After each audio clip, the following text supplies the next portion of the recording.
If E and H represent the intensity of the electric field and magnetizing field respectively, then the unit of E by H will be. सुनिए आप यार, ये intensity of electric field तो सबको पता है. देखो पहली बात तो ये पता होना चाहिए कि इलेक्ट्रिक फील्ड या फिर इलेक्ट्रिक फील्ड इंटेंसिटी का मतलब एक ही होता है. ये बात तो सबको ही पता है. सुन आप, इलेक्ट्रिक फील्ड का मतलब, इलेक्ट्रिक फील्ड इंटेंसिटी का मतलब और इलेक्ट्रिक फील्ड स्ट्रेंथ का मतलब, तीनों का मतलब एक ही है. पहले तो ये बात याद कर लो, इस क्वेश्चन से लिख लो. इलेक्ट्रिक फील्ड स्ट्रेंथ और इलेक्ट्रिक फील्ड इंटेंसिटी रफ में लिखना है आपको, जल्दी जल्दी. इलेक्ट्रिक फील्ड स्ट्रेंथ और इलेक्ट्रिक इंटेंसिटी तीनों का मतलब एक ही है. ठीक है. एक ना ये चीज नहीं है मैग्नेटाइजिंग फील्ड. मैग्नेटिक फील्ड तो अक्सर आता है और बच्चे मैग्नेटाइजिंग फील्ड को ही मैग्नेटिक फील्ड समझ लेते हैं, लेकिन ऐसा नहीं है यार. ठीक है ना. यहां पर मैग्नेटिक फील्ड जो है वो अलग चीज है और मैग्नेटाइजिंग फील्ड अलग चीज है. मैग्नेटाइजिंग फील्ड क्या होता है? मैग्नेटाइजिंग फील्ड होता है जिसके अंदर जो है ना, मतलब वो कितना मैग्नेटाइज कर सकता है किसी चीज को, उसको देखो पता है क्या होता है. एक मैग्नेटिक फील्ड, अगर आप मैग्नेटिक फील्ड में, ठीक है ना, एक होता है मैग्नेटाइजिंग फील्ड होता है, क्या होता है कि किसी भी चीज को मैग्नेटाइज करने की क्षमता, सीधी सी बात यही है. देखो इसको जो है ना, यहाँ पे इसको डिफाइन कर सकते हो आप. इसके लिए जो फॉर्मूला होता है वो होता है number of ampere turns divided by length.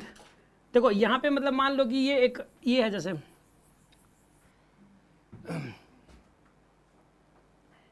ये क्या है यहाँ पे देखिए, ये वो है सोलेनोइड. इसमें से एक नंबर ऑफ टर्न्स हैं, देख लो कितने नंबर ऑफ टर्न्स हैं. नंबर ऑफ टर्न्स मान लो स्मॉल एन पर यूनिट लेंथ. इसकी टोटल लेंथ मान लो, देखो नंबर ऑफ इसमें ना, और करंट जा रहा है मान लो आई का, हर एक टर्न में कितना करंट जा रहा है आई का. तो ये बताइए, एक यहाँ पे n i divide by l. सुन आप, ये फॉर्मूला होता है. देखो मैं आपको समझाता हूँ क्या चीज़ है ये.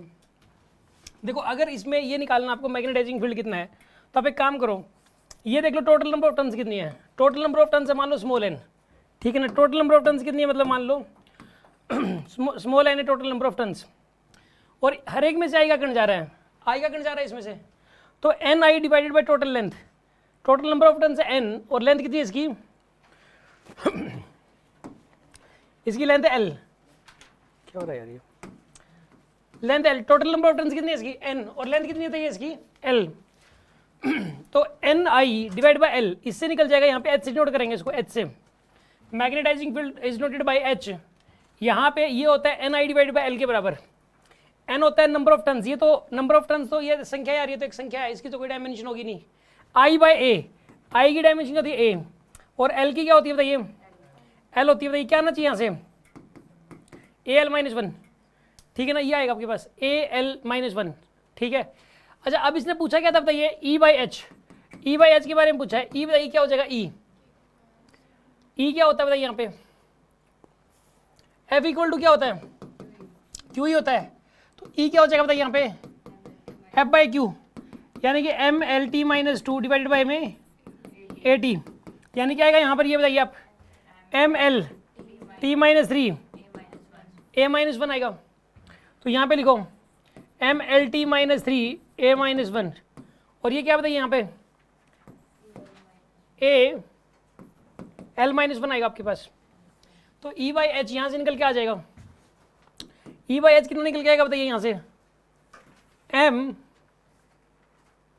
और यहाँ पे क्या निकल के आएगा, ये एल टू. फिर क्या निकल के आएगा बताइए यहाँ पे, टी माइनस थ्री और A minus two, M L two T minus three A minus two निकल के आया आपके पास. अगर मैग्नेटिक फील्ड की निकालें, मैग्नेटिक फील्ड की क्या होती है बताइए, फॉर्मूला क्या था मैग्नेटिक फील्ड कैसे निकालते हैं हम लोग, f equal to q b b से. एक चार्ज पार्टिकल के ऊपर, यहाँ पे नहीं जरूरत है, यहाँ पे पूछी नहीं गई है, लेकिन अगर मैग्नेटिक फील्ड की निकालें तो क्या आएगी वो निकाल रहा हूँ मैं. F equals to q b sine theta होता है ना, मैंने फॉर्मूला बताया था. एक चार्ज पार्टिकल मैग्नेटिक फील्ड पे मूव करे तो उसके ऊपर जो मैग्नेटिक फोर्स लगता है वो इतना लगता है. तो बी की क्या आएगी बताइए यहाँ पे, बी की एफ डिवाइडेड बाई में क्यू बी. तो एफ क्या हो जाएगा यहाँ पे, m L T minus two, और इसकी कितनी आएगी चार्ज की, और वेलोसिटी क्या आएगी एल टी माइनस वन. तो मैग्नेटिक फील्ड कितनी आएगी, ये एम, एल से एल कैंसिल हो गया, क्या आएगा यहाँ पे टी माइनस टू, और क्या आएगा यहाँ पर ए माइनस वन. ये तो है मैग्नेटिक फील्ड की, और ये किसकी आई है मैग्नेटाइजिंग फील्ड की. ठीक है ना, मैग्नेटाइजिंग फील्ड है ये, या इंटेंसिटी ऑफ मैग्नेटाइजिंग फील्ड बोल सकते हो आप इसको। अलग अलग आती है यार, मैग्नेटिक फील्ड की अलग आती है, मैग्नेटाइजिंग फील्ड की अलग आती है। मैं ये बताना चाह रहा हूँ आपको, कई बच्चे अगर इनको सेम समझ लिया तो क्वेश्चन नहीं कर पाएगा। मैग्नेटाइजिंग फील्ड क्या होता है, मैग्नेटाइजिंग फील्ड होता है कि यार देखो, एक इसके अंदर है ना एक मैग्नेटाइजिंग फील्ड जनरेट हो जाएगा, इसके अंदर एक मैग्नेटिक फील्ड जनरेट होगा, उसकी एक इंटेंसिटी चेक करनी है, उसकी इंटेंसिटी ऑफ मैग्नेटाइजेशन चेक करनी है। उसकी इंटेंसिटी ऑफ मैग्नेटाइजेशन कैसे चेक होगी यार, सुनो। पहली बात तो अगर ये कोयल है और कोयल में से अगर आप करंट गुजार दो इस तरीके से, और यहाँ पे एक स्टील की रोड रख दो, क्या रख दिया आपने, एक स्टील की, तो ये मैग्नेट काम करेगा। मैग्नेट इसी तरीके से बनाया जाता है। मैग्नेट आप घर पे बना सकते हो, ठीक है ना। यहाँ पे मैग्नेट रखा होगा, यहाँ पे जो ये वाला मैग्नेट है, ये जो मैग्नेट्स हैं ये मैग्नेट हैं, ठीक है ना, ये देखो चिपक रहे हैं, ये मैग्नेट है। ये मैग्नेट आप घर पे भी बना सकते हो।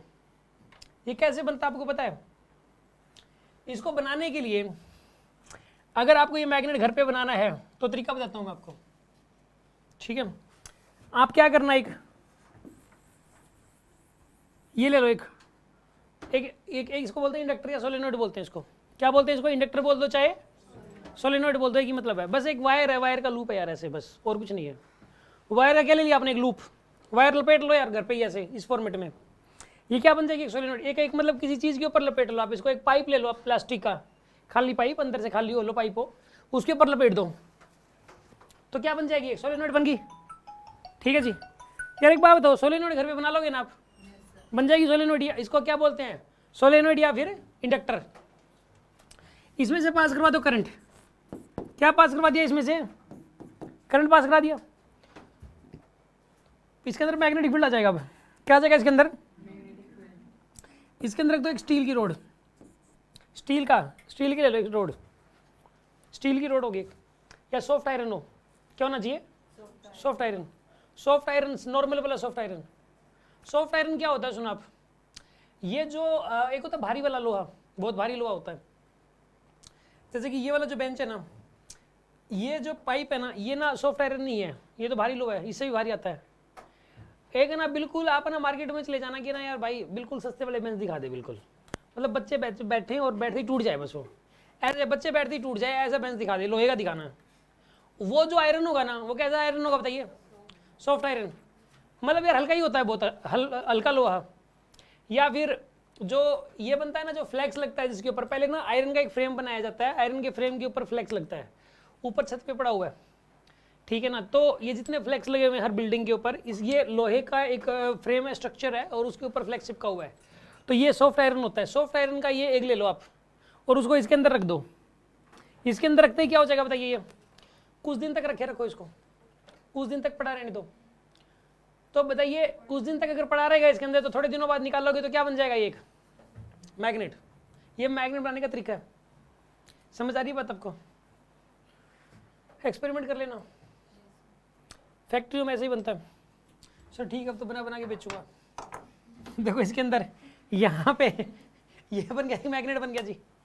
अब ये कितना मैग्नेटाइज कर देगा ये फील्ड, इसकी एक इंटेंसिटी ऑफ मैग्नेटाइजेशन होती है। क्या होती है, एक इंटेंसिटी ऑफ, कि कितना ज़्यादा स्ट्रॉन्ग मैग्नेट बना सकता है ये। वो डिपेंड करता है कि इसकी टोटल नंबर ऑफ टर्न्स देख लो कितनी है।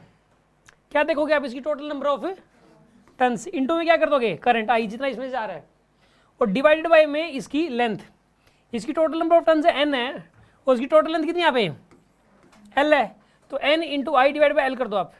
इससे क्या निकल के आएगा बताइए आप, इससे इंटेंसिटी ऑफ मैग्नेटाइजेशन निकल जाएगा, एच निकल के आएगा। इससे एक नया फॉर्मूला आपके लिए, समझ में आ गई बात आपको?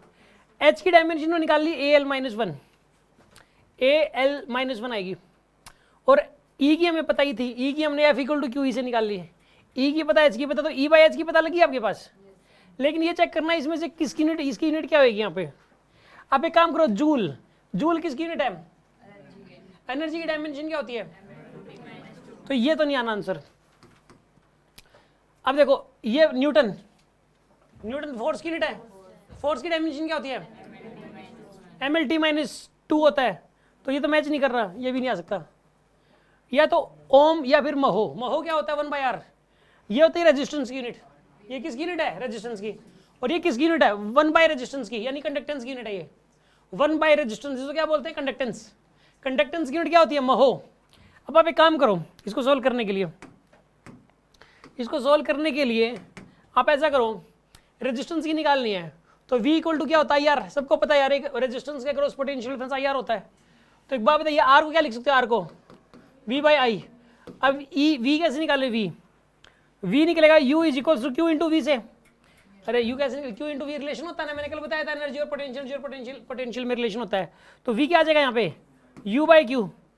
तो यहाँ पे पुट करोगे U बाई Q इंटू में 1 बाई आई। U की क्या हो जाएगी ml2t-2 और चार्ज क्या हो जाएगी AT, और I की क्या हो जाएगी यहाँ पे A हो जाएगी। यहाँ पे बताइए क्या आएगा, यहाँ पे ml2, हाँ जी, t-3 A-2 आ गया। ये तो मैच कर रहा है यार, ये और ये तो, अरे मैच नहीं कर रहा क्या, ये मैच कर रहा है तो यही आंसर है, फिर ये नहीं हो सकता। ठीक है ना, समझ में आ गया। ये वाला क्वेश्चन अब करना है, सपोज इस क्वेश्चन को करने के लिए ये आया हुआ है मेंस के अंदर, नीट में आ सकता है सेम क्वेश्चन। इसको करने के लिए देखो 2-3 छोटी छोटी बातें पता होनी चाहिए थी, कोई टफ क्वेश्चन नहीं है। पहली बात ये पता होनी चाहिए थी कि इंटेंसिटी ऑफ मैग्नेटाइजेशन क्या होता है, इंटेंसिटी और या फिर मैग्नेटाइजिंग फील्ड क्या होता है। इंटेंसिटी ऑफ मैग्नेटाइजेशन या फिर मैग्नेटाइजिंग फील्ड है कि मतलब है मैग्नेटाइजिंग फील्ड का फॉर्मूला ये वाला, H से डिनोट करते हैं number of turns into current divide by length, ये होता है फॉर्मूला इसका। पहली बात तो ये याद रखनी है। दूसरी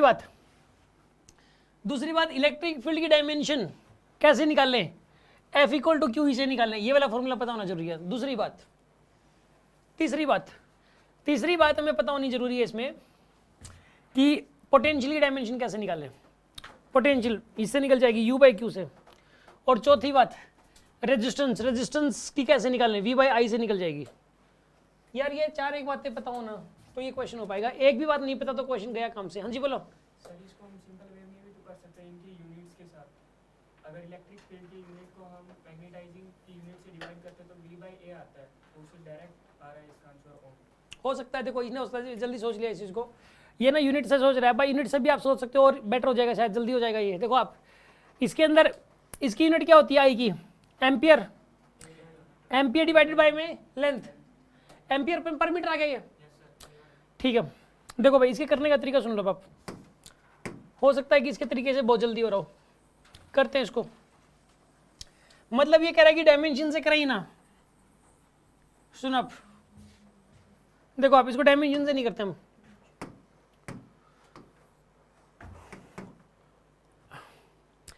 हमें फॉर्मूला तो पता ही था, नंबर ऑफ टर्न्स का तो कोई यूनिट होती ही नहीं।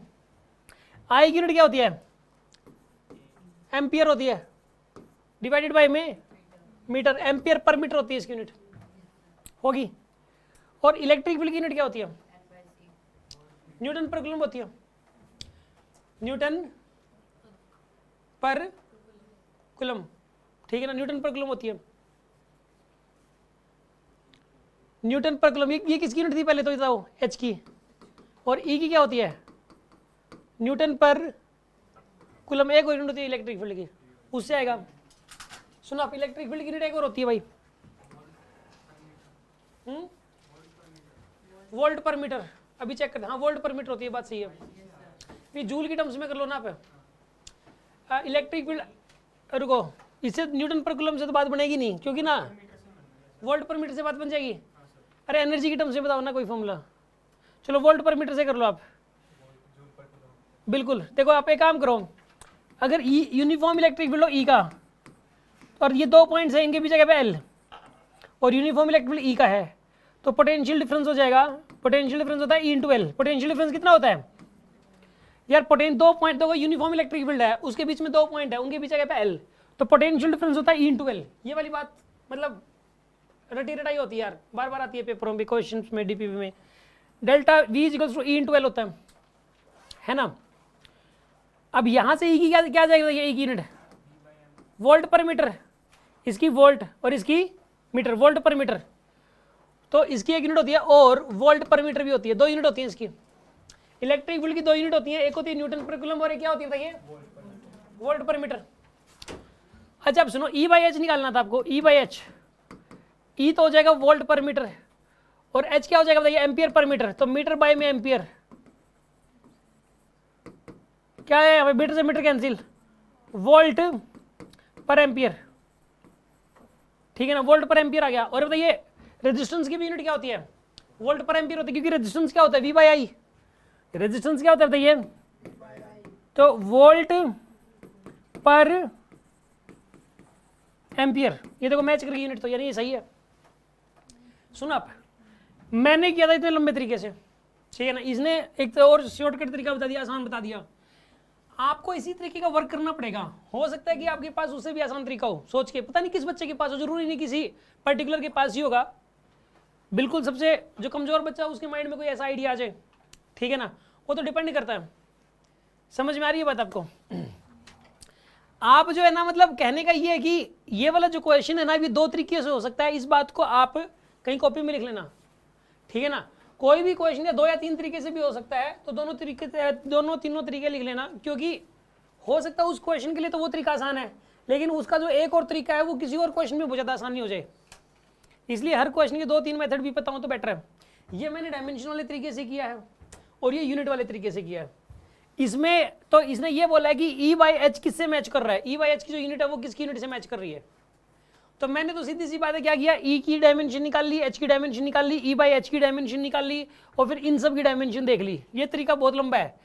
और इस तरीके में क्या है कि E/H पूरे की यूनिट निकाल ली, ठीक है ना, और इन यूनिट से मैच करवा दिया। बस बात समझ में आई कि नहीं आई आपको? कोई शक किसी क्वेश्चन में? इस क्वेश्चन से हमें एक बात तो ये सीखने को मिली है कि इसमें ना हमें सिंपल डेफिनेशन पता होनी चाहिए। बस एक तो ये क्या, ये पता होना चाहिए मैग्नेटाइजिंग फील्ड क्या होता है, ये NI/L होता है, number of turns, total number of turns into current divide by length होता है। एक तो ये बात पता होनी चाहिए थी, ठीक है ना। अच्छा एक और बात देखो, ये कितनी बेसिक बात है कि इलेक्ट्रिक फील्ड की 2 यूनिट होती हैं, न्यूटन पर कूलम और वोल्ट पर मीटर। और बाय द वे भूल जाओ न्यूटन पर कूलम, तो ये कहाँ से आई है बताइए, F = QE से। और ये कहाँ से आई है, डेल्टा V = E/L से। बेसिक फॉर्मूले तो हैं। अब ये वाला फॉर्मूला कब याद रहेगा आपको, जब इसकी क्वेश्चन प्रैक्टिस होगी इस फॉर्मूले पे। इसकी मैंने स्पेशल एक DPP बना रखी है प्रॉपर, जो कि ये फॉर्मूला बार बार लगता है उसके अंदर, ताकि ये वाला फॉर्मूला याद हो जाए। एक स्पेशल DPP F = QE इस फॉर्मूले के ऊपर ही बनी हुई है, पूरी DPP है, ठीक है ना।